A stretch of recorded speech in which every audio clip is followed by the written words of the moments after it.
Buenos días, hermanos. Pues ahora sí, somos bien poquitos, pero esperemos que más hermanos lleguen. Vamos a continuar con nuestra serie del estudio de la carta a los Colosenses. Les voy a pedir que abran sus Biblias en Colosenses capítulo 3, versículo 10 al 14. Colosenses 3, capítulo 10 al 14. Dice así la palabra de Dios: y revestido del nuevo, el cual, conforme a la imagen del que lo creó, se va renovando hasta el conocimiento pleno, donde no hay griego ni judío, circuncisión ni incircuncisión, bárbaro ni escita, siervo ni libre, sino que Cristo es el todo y en todos. Vestidos pues como escogidos de Dios, santos y amados, de entrañable misericordia, de benignidad, de humildad, de mansedumbre, de paciencia, soportándoos unos a otros y perdonándoos unos a otros. Si alguno tuviere queja contra otro, de la manera que Cristo os perdonó, así también hacedlo vosotros. Y sobre todas estas cosas, vestíos de amor, que es el vínculo perfecto. Ahora, en el mensaje pasado, Pablo nos ha venido hablando de nuestra identificación con Cristo. Él ha dicho que hemos muerto y resucitado con Él para vida nueva y que debemos hacer morir el pecado, que vivamos en base a nuestra posición. Es lo que vimos en el mensaje pasado, es hacer morir pues lo terrenal. Y aquí ahora es vístete de nuevo hombre. Ahora, aquí Pablo sí nos dice que nos vistamos.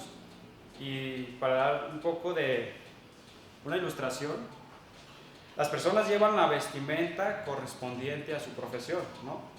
Un futbolista tiene que ir vestido de futbolista. Un policía tiene que ir a su trabajo vestido de policía. Un chef pues va vestido de chef.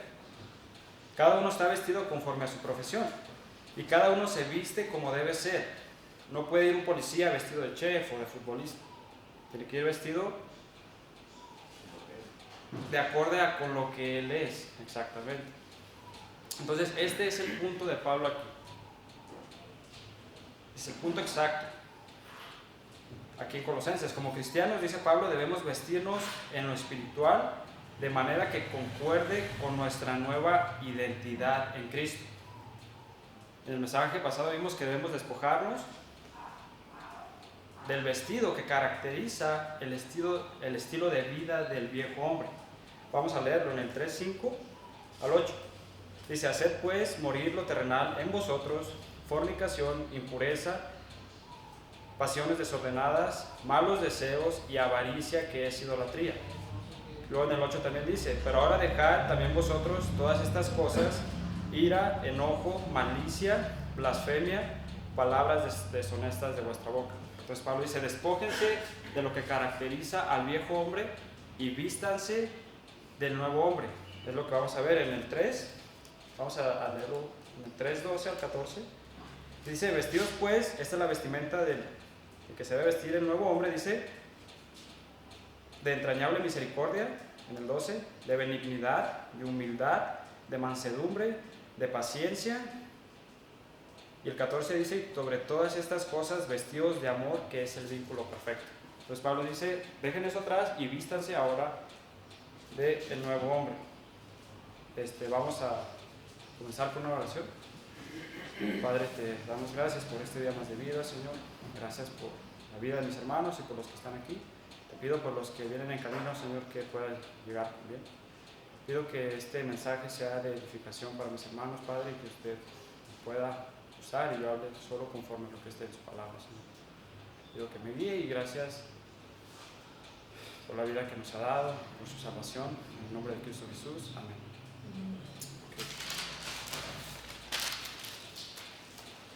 Entonces, primeramente vamos a ver la posición del nuevo hombre.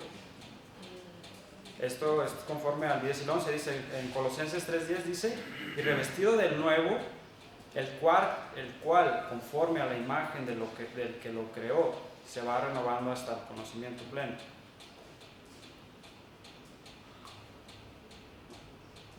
Entonces, así como el viejo hombre es la manera de vivir que heredamos de Adán, Adán representa la vieja naturaleza.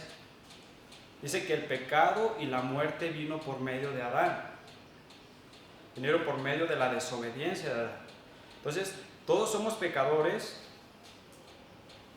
porque Adán fue nuestro representante delante de Dios. Todos heredamos esa vieja naturaleza de Adán. Pero Pablo dice en el versículo anterior que ese viejo hombre, y esto me causó algo de dificultad de entenderlo, de hecho duré como 2 o 3 días ahí, así. Porque Pablo dice que nuestro viejo hombre murió con Cristo, pero todavía hay una realidad de que el pecado sigue morando en nosotros, porque seguimos pecando. Entonces Pablo es lo que dice, debemos despojarnos de los hábitos de pecado del viejo hombre. Despójense de esos hábitos de pecado.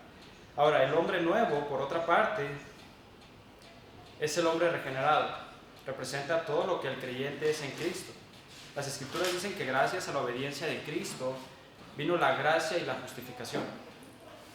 Entonces la Biblia ve a las personas de dos maneras. O estás en Cristo o estás en Adán. O estás en el viejo hombre que es Adán o estás en Cristo, en el nuevo hombre. Entonces es un comentario el puritano Thomas Goodwin escribió: solo existen dos tipos de hombres delante de Dios, que son Adán y Cristo, y de estas dos se desprenden todos los demás. O estás en Cristo o estás en Adán, estás en el viejo hombre o estás en el nuevo hombre. Ahora, como creyentes, debemos hacer morir lo terrenal en nosotros, la vieja manera de vivir caracterizada por el pecado, la lista que acabamos de leer. Ahora, Pablo dice, revístanse del nuevo hombre. Ahora, tener el nuevo hombre significa que el creyente tiene una nueva vida, pero no tiene la madurez espiritual inmediata. Sí, somos completos en Cristo, pero no somos maduros. Tenemos que irnos vistiendo del nuevo hombre, que está completo y tiene la capacidad de crecer.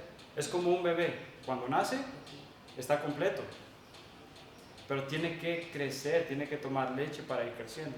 Es la misma idea del nuevo hombre. Hasta que tenemos que crecer espiritualmente. Ahora, el nuevo hombre, dice Pablo, que se va renovando hasta el conocimiento pleno. Entonces, esta frase, se va renovando, se refiere a ser nuevo en calidad de vida. Tienes que crecer en esa calidad de vida del nuevo hombre. Y esto es algo que nunca antes se había experimentado. A diferencia de nuestro viejo hombre, dice Pablo, nuestro viejo hombre exterior que se va desgastando. En contraste, el hombre interior, nuestra nueva naturaleza, dice que se va renovando. Y sí, la vida nueva dice que se va renovando constantemente por Dios. Y esto viene, ¿cómo viene? Por el conocimiento. ¿Cómo puedes renovar tu viejo hombre? Por el conocimiento. Eso es lo que dice la otra parte del versículo. Hasta el conocimiento pleno. La renovación, dice Pablo, viene por medio del conocimiento. Ahora, no sé si recuerden, pero ya habíamos visto esta palabra. La palabra para conocimiento en griego es gnosis. Pero en esta parte, como ya lo habíamos visto anterior en el capítulo 1, aquí es epignosis. No es gnosis solamente. Esta preposición intensifica la palabra. Entonces Pablo dice, la renovación viene como resultado de tener un conocimiento profundo de la palabra de Dios. Es lo que es epignosis. Es un conocimiento completo, profundo de la palabra de Dios. Ahora vamos a ver un versículo en 2 de Corintios. 2 de Corintios 4, versículo 16, dice, por tanto no desmayamos antes, aunque nuestro hombre exterior, dice, se va desgastando, el interior, no obstante, se renueva de día en día. 2 de Corintios 4, 16. Entonces Pablo también dice que se va renovando, nuestro nuevo hombre se va renovando, mientras que el exterior, nuestro cuerpo, se va desgastando. Ahora, es imposible que nuestro nuevo hombre se vaya renovando y crezca espiritualmente y en santidad, que es de lo que está hablando Pablo aquí también, santidad, sin un conocimiento maduro. Vamos a ver otro versículo en Romanos. En Romanos 12:2. Romanos 12:2 dice: no os conforméis a este siglo, sino transformaos por medio de la renovación de vuestro entendimiento, para que comprobéis cuál sea la buena voluntad de Dios, agradable y perfecto. Entonces tu espíritu se tiene que ir renovando por medio del conocimiento de la palabra. También en Primera de Pedro, vamos a ver Primera de Pedro. En Primera de Pedro 2:2. Primera de Pedro 2:2 dice: desead como niños recién nacidos la leche espiritual no adulterada, para que por ella crezcáis para salvación. Pues es la misma idea. El nuevo hombre tiene que irse alimentando, tiene que ir creciendo hasta el conocimiento pleno, un conocimiento profundo de la palabra de Dios. Ahora, la rapidez con la cual crezcamos depende de la cantidad de conocimiento que pongamos en práctica. Entonces depende también de eso. Tienes que estar estudiando, tienes que estar poniendo en práctica lo que estás aprendiendo. Ahora, ¿cuál es el propósito o la meta de esto? Dice Pablo ahí en Colosenses 3:10: y revestido de nuevo, el cual conforme a la imagen del que lo creó. Este es el propósito, que es que el creyente se conforme a la imagen de aquel que lo creó. Es que debemos ser más como al Señor Jesucristo, es lo que está diciendo Pablo. Ese nuevo hombre se va renovando como el que lo creó. Y de hecho ese es el propósito de nosotros, que crezcamos en el conocimiento de Dios y crezcamos a la imagen de su Hijo Jesucristo.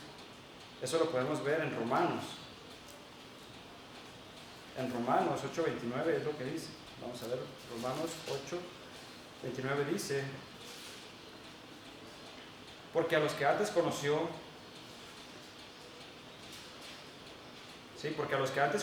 también los predestinó para que fuesen hechos conforme a la imagen de su Hijo, para que Él sea el primogénito entre muchos hermanos. Entonces este es el punto, que seamos como Cristo. Y tenemos que seguir progresando hasta que muramos o el Señor regrese. Es lo que dice Pablo. Tenemos que seguir creciendo y ser más como Cristo es. Vamos a ver otro versículo en Primera de Juan.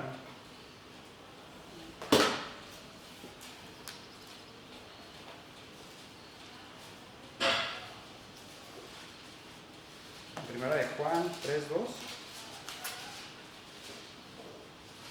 Dice: amados, ahora somos hijos de Dios, y aún no se ha manifestado lo que hemos de ser, pero sabemos que cuando Él se manifieste, seremos semejantes a Él, porque le veremos tal y como Él es. Entonces ahorita, en este tiempo sí, tenemos que estar creciendo, alimentando el nuevo hombre y vistiéndonos del nuevo hombre, que es lo que vamos a ver ahorita. Entonces la vida, que Pablo está aquí, la vida resucitada también trae consecuencias, lo que vamos a ver en el versículo 11, trae consecuencias para la iglesia. De la misma manera que los creyentes nos despojamos de los hábitos de pecado del viejo hombre, la iglesia debe despojarse de las antiguas barreras raciales, religiosas y culturales. Es lo que vamos a ver en el 3:11. Lo que dice, 3:11 dice: donde no hay griego ni judío, circuncisión ni incircuncisión, bárbaro ni excita, siervo ni libre, sino que Cristo es el todo y en todos. Ahora, el griego y el judío, el judío estaba bajo la circuncisión, el griego no estaba bajo la circuncisión, pero estos dos estaban separados entre sí por barreras raciales y religiosas. De hecho, los griegos tenían muchísimos dioses. Los judíos eran monoteístas, pues creían en un solo Dios. Entonces los judíos rehusaban entrar a la casa de un gentil. O sea, ellos estaban separados entre sí. Ni siquiera querían entrar a la casa de un gentil, tampoco aceptaban comida preparada por gentiles. Tampoco. Y cuando salían de Israel a una ciudad gentil y regresaban, dice que se sacudían el polvo, se sacudían sus pies.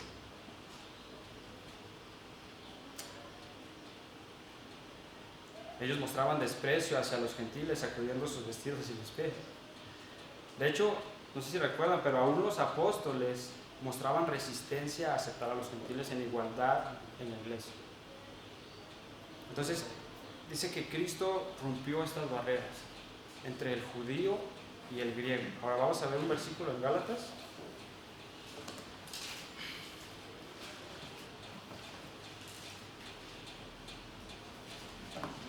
En Gálatas capítulo 2. En Gálatas capítulo 2, versículo 11 al 14. Dice, pero cuando Pedro vino a Antioquía, aquí está hablando Pablo, dice, le resistí cara a cara porque era de condenar. Pues antes que viniesen algunos de parte de Jacobo, comía con los gentiles, pero después que vinieron los judíos, venían creyentes, pues bueno, a ver. Pero cuando Pedro vino a Antioquía, le resistí cara a cara porque era de condenar. Pues antes que viniesen algunos de parte de Jacobo, comía con los gentiles, pero después que vinieron, se retraía y se apartaba porque tenía miedo de los de la circuncisión, de los judíos. Entonces aquí vemos a Pedro que estaba comiendo, dice que él estaba bien con los judíos, cuando estaba con los judíos, pues bien, todo. Pero veía a los judíos, dice que se retraía, como que se iba, me escondo, vete.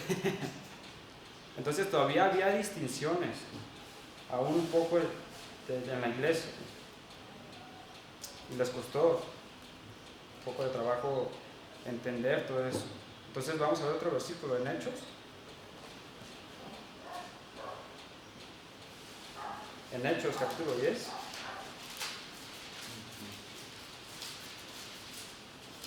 En Hechos capítulo 10, versículo 25 al 28 dice.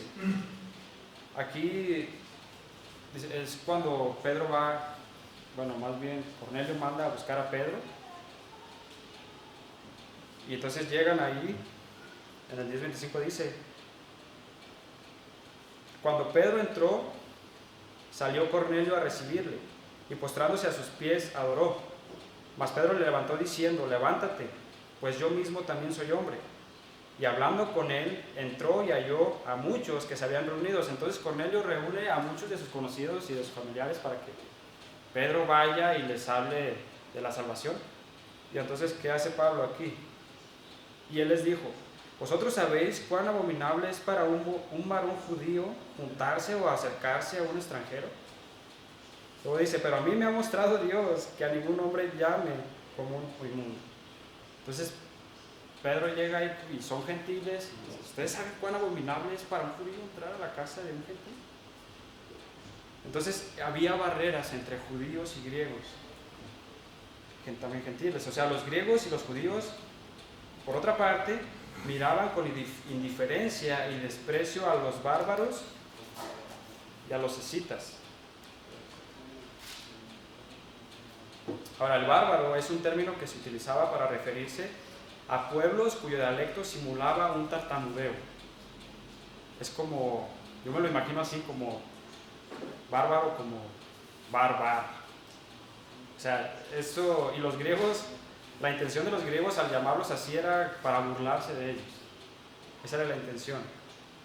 Los escitas eran los más odiados y temidos.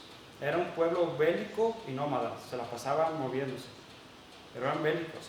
El historiador griego Heródoto escribió acerca de ellos, que eran jinetes invencibles, maestros en el manejo del arco, tenían como costumbre beber la sangre de la primera persona que mataban en la guerra, también hacían servilletas con el cuero cabelludo de los que mataban y usaban como vasijas para beber los cráneos de sus víctimas.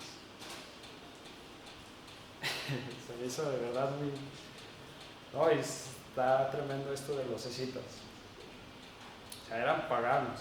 Y había también distinciones. Los griegos y los judíos los veían con desprecio. También y dice más adelante, tenían los hábitos más sucios y nunca se lavaban con agua. También el historiador Josefo dice, los escitas se deleitaban en matar a las personas y eran poco más que bestias salvajes. Así los veían. pero ahora estaban siendo salvos. Dios los estaba salvando. Esas barreras que habían entre escitas, griegos y judíos se tenían que romper. Ahora, había otra barrera, eran los esclavos y libres. En ese tiempo se veía al esclavo como una herramienta viviente. Así los veían, solamente una herramienta.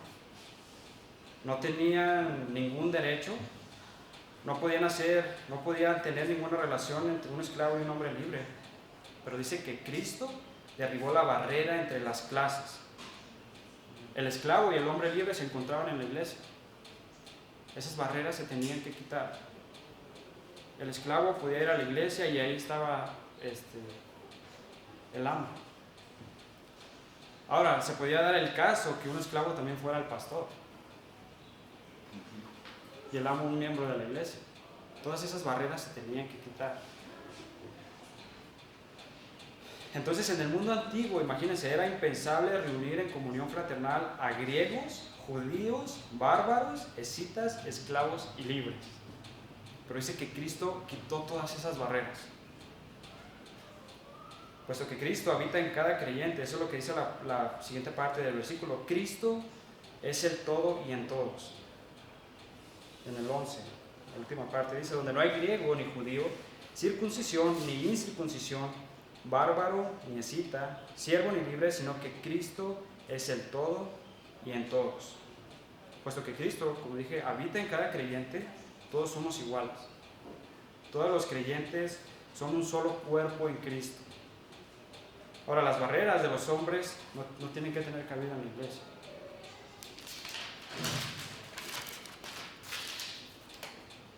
En el nuevo hombre no debe haber estas distinciones.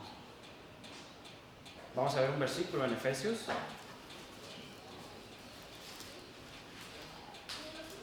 En Efesios capítulo 2, versículos 12 y 13 dice. Efesios 2, 13 al 16.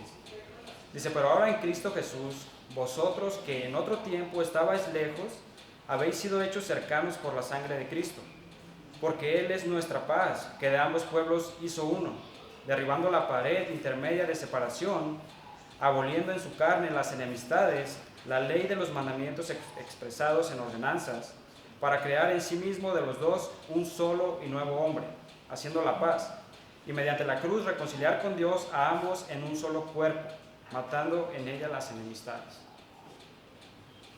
Lo podemos ver también en 1 Corintios. En 1 Corintios 12, 13.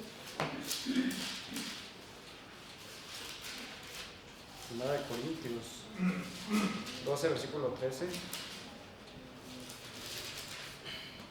Dice, porque por un solo espíritu fuimos todos bautizados en un cuerpo, sean judíos o griegos, sean esclavos o libres, y a todos se nos dio a beber de un mismo espíritu. No debe de haber esas distinciones. Ahora, como nuevas criaturas, en el siguiente punto, en el siguiente versículo, Pablo dice, ahora como nuevas criaturas debemos vestirnos del nuevo hombre. En Colosenses 3:12 dice, vestíos pues como escogidos de Dios, santos y amados, de entrañable misericordia, de benignidad, de humildad, de mansedumbre y paciencia. Pablo dice, vístanse como escogidos de Dios, santos y amados. Ahora, Pablo quiere que ellos sepan cuál es su condición y vivamos a la altura de nuestra posición. Ahora, piensen por un momento en quiénes son ustedes. Dice Pablo, ustedes son los escogidos de Dios. Ustedes son los escogidos de Dios. Él nos escogió. Eso es lo que Pablo quiere que ellos vean. En base a que ustedes son escogidos de Dios, deben vestirse de estas características que vamos a ver. Y esto puede, de hecho a mí me pasó cuando somos nuevos en Cristo, pensamos, bueno, es que yo escogí a Dios. Yo escogí a Dios. Pero las Escrituras dicen que no. Él nos escogió. Es lo que Pablo está diciendo ahí. Él nos escogió. Él no vio nada bueno en nosotros. En Efesios, vamos a ver un versículo en Efesios. En Efesios 1:3. Del 3 al 5 dice: bendito el Dios y Padre de nuestro Señor Jesucristo, que nos bendijo con toda bendición espiritual en los lugares celestiales en Cristo, según nos escogió en Él antes de la fundación del mundo, para que fuésemos santos y sin mancha delante de Él, en amor, habiéndonos predestinado para ser adoptados hijos suyos por medio de Jesucristo, según el puro afecto de su voluntad. Él nos escogió por el puro afecto de su voluntad. Es lo que Pablo quiere que los colosenses también vean. Ustedes son escogidos, ustedes son amados, Dios los amó. Vamos a ver otro versículo en Romanos.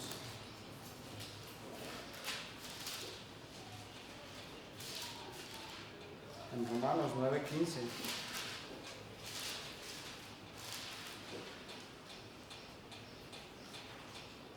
Pues a Moisés dice: tendré misericordia del que yo tenga misericordia, y me compadeceré del que yo me compadezca.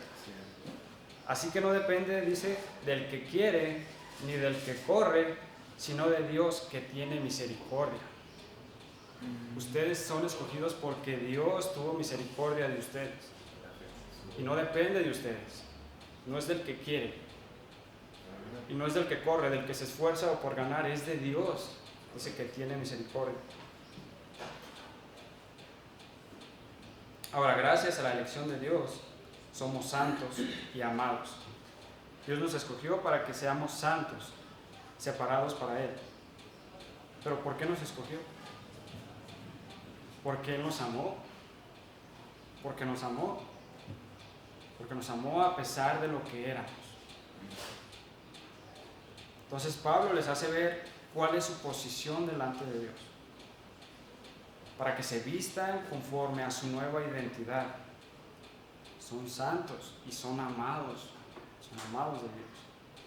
Entonces Pablo dice: vístanse, esa es la vestimenta que deben ponerse en base a quiénes son ustedes.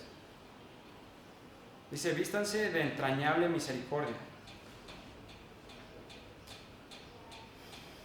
Es lo que dice el 12. Vestidos pues como escogidos de Dios, santos y amados, de entrañable misericordia. Ahora, se trata de tener una misericordia, y de hecho esto es parte de los judíos, es como un hebraísmo, porque ellos dicen que las emociones se originan y se sienten en el estómago. Entonces Pablo dice: vístanse de una misericordia que se siente así, donde se sienten las emociones. Es simpatía, es tener simpatía con el que sufre, y nos lleva a la acción de ayudarlo. Es eso, de entrañable misericordia. No ser indiferentes, ser misericordiosos, ver la miseria de la gente y tener compasión principalmente para con su alma, y suplir en lo que podamos sus necesidades. Eso es lo que significa, eso es de entrañable misericordia. De hecho, vamos a ver un versículo en Mateo. En Mateo 9:35. Mateo 9:35 y el 36.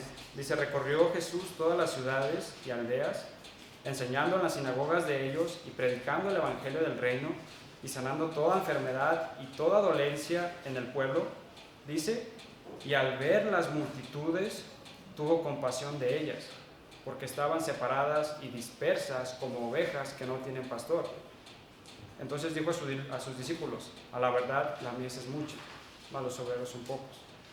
Entonces el Señor no solamente vio la necesidad de lo que ellos tenían de sanidad, sino que vio la condición en la que estaban espiritualmente.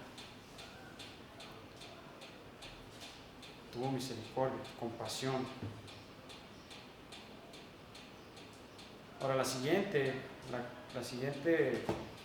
característica que dice Pablo, de la que nos debemos vestir, primero es de entrañable misericordia, la segunda es benignidad. Ahora esta palabra está relacionada con la anterior. La benignidad es lo contrario a la malicia. Sí, la vez pasada vimos lo que era la malicia. Es querer hacer o buscar hacerle el mal a otro. Hacerle mal al que te hizo mal. La benignidad es lo que nos lleva a querer lo bueno para nuestro prójimo. Es cuando disfrutas ver el bienestar de los demás y estás dispuesto a sacrificarte para que ese gozo sea cumplido. Esto es lo que está hablando Pablo, de la benignidad.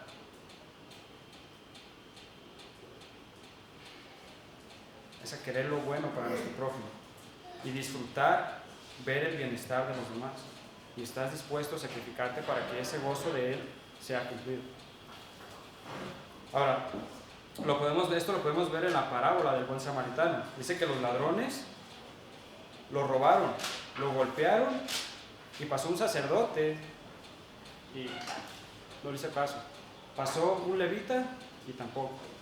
Pero dice que pasó el samaritano y dice que lo curó y lo llevó a un lugar para que lo cuidaran y dice que pagó. Dice que pagó lo que había acudido ahí, lo que se había gastado ahí, y dijo, si algo más te debo, te lo voy a pagar. Entonces es la misma idea de la benignidad. Ahora la siguiente es humildad. Y la humildad es no vivir centrados en nosotros mismos. Es esa actitud de la mente que nos lleva a vernos tal cual somos, pecadores salvados por gracia. El hombre humilde es aquel que sabe que todo lo que es y todo lo que tiene con lo cual pueda bendecir al pueblo de Dios le ha sido dado por gracia. De humildad. Es lo contrario de la humildad es el orgullo y el egocentrismo. El hombre orgulloso se cree superior a las demás y piensa que todo debe girar en torno a él y a su persona. Pero Pablo dice, vístanse de humildad.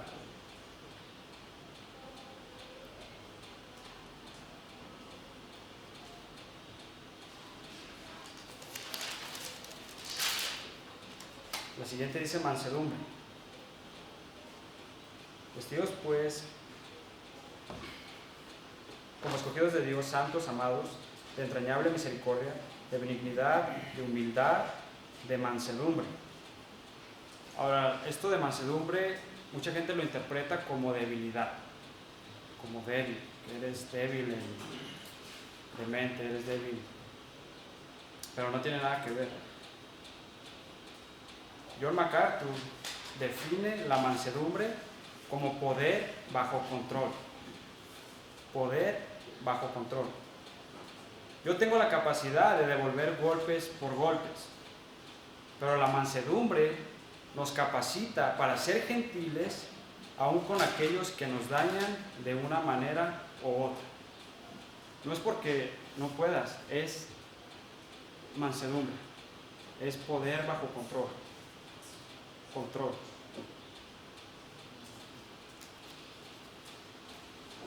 Y de hecho mucha gente piensa que, que los que son de carácter fuerte son aquellos que luego explotan. Es que es de carácter fuerte. Pero no, es de carácter débil, porque Pablo aquí está diciendo que la mansedumbre es poder bajo control.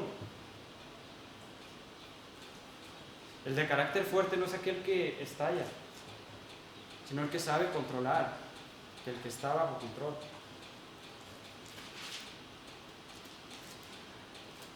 De hecho, vamos a ver un versículo en Proverbios. En Proverbios 16, versículo 32. Dice, mejor es el que tarda en airarse que el fuerte, y el que se enseñorea de su espíritu que el que toma una ciudad. Ahora la siguiente dice que debemos vestirnos de paciencia. De paciencia. Ahora esta palabra puede ser traducida como capacidad de aguante. Capacidad de aguante. Tiene la idea de una persona que rehúsa dejarse controlar por la ira o por el deseo de vengarse, sin importar cuánto se ha provocado o por cuánto tiempo. Esta es la idea de paciencia. Capacidad de aguante que rehúsa dejarse controlar por la ira o por el deseo de vengarse, sin importar cuánto sea provocado o por cuánto tiempo. Esto es difícil. Esto es difícil, pero también debemos recordar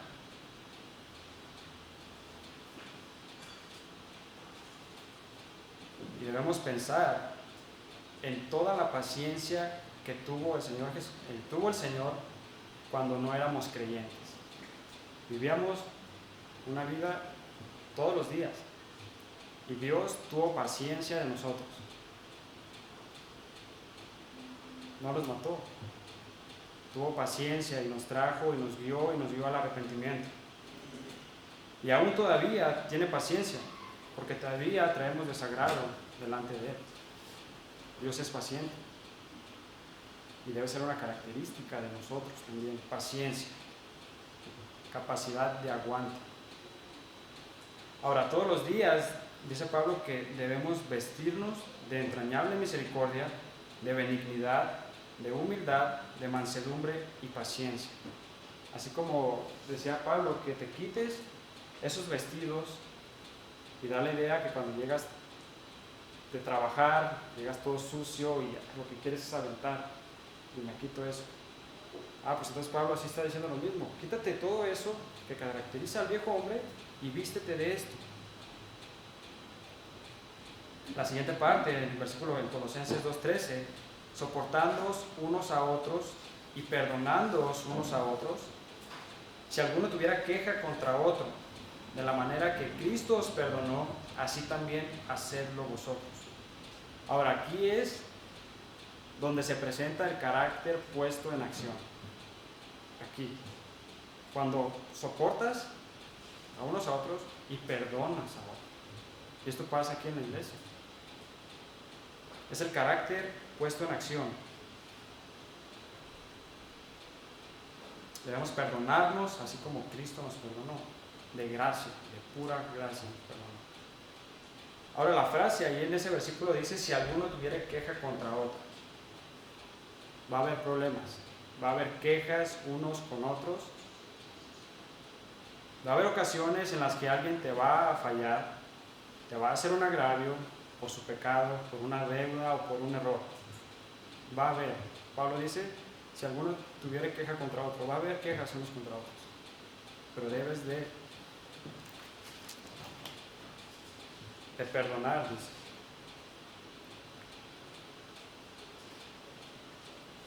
Que tuviera queja contra otro de la misma manera que Cristo te perdonó, así también hazlo tú, así también hazlo vosotros.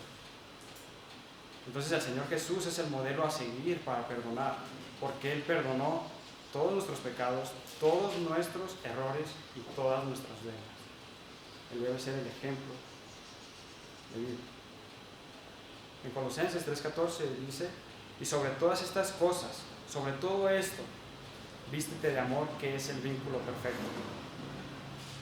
Podemos ver que el amor es como el cinto que ajusta todo lo demás. Si no tienes amor, todas estas cosas que acabamos de ver aquí, la palabra ahí amor es ágape, es amor sacrificial. El amor es el pegamento que hace posible la unidad en la iglesia.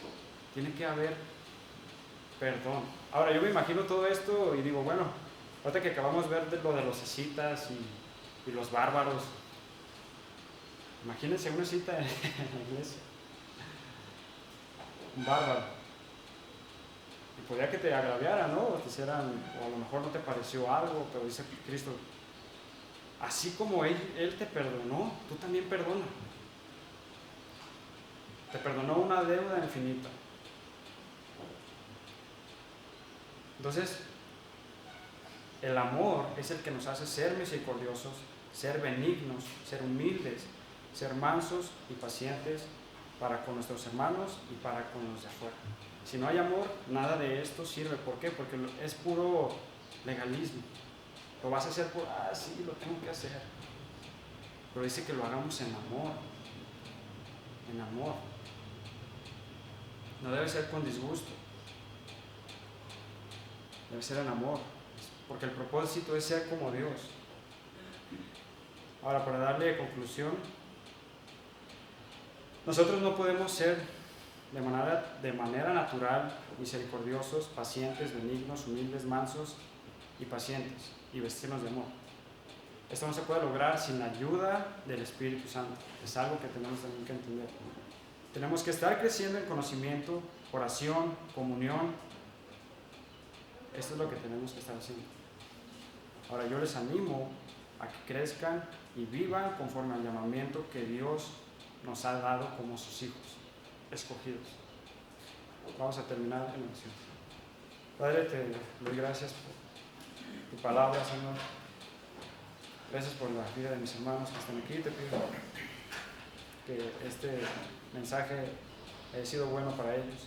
Gracias por todo lo que nos das. Te pedimos que nos ayudes, Señor, a vestirnos de estas características del nuevo hombre y hagamos morir el viejo hombre. Gracias por todo, Señor, en el nombre de tu Hijo Jesucristo. Amén.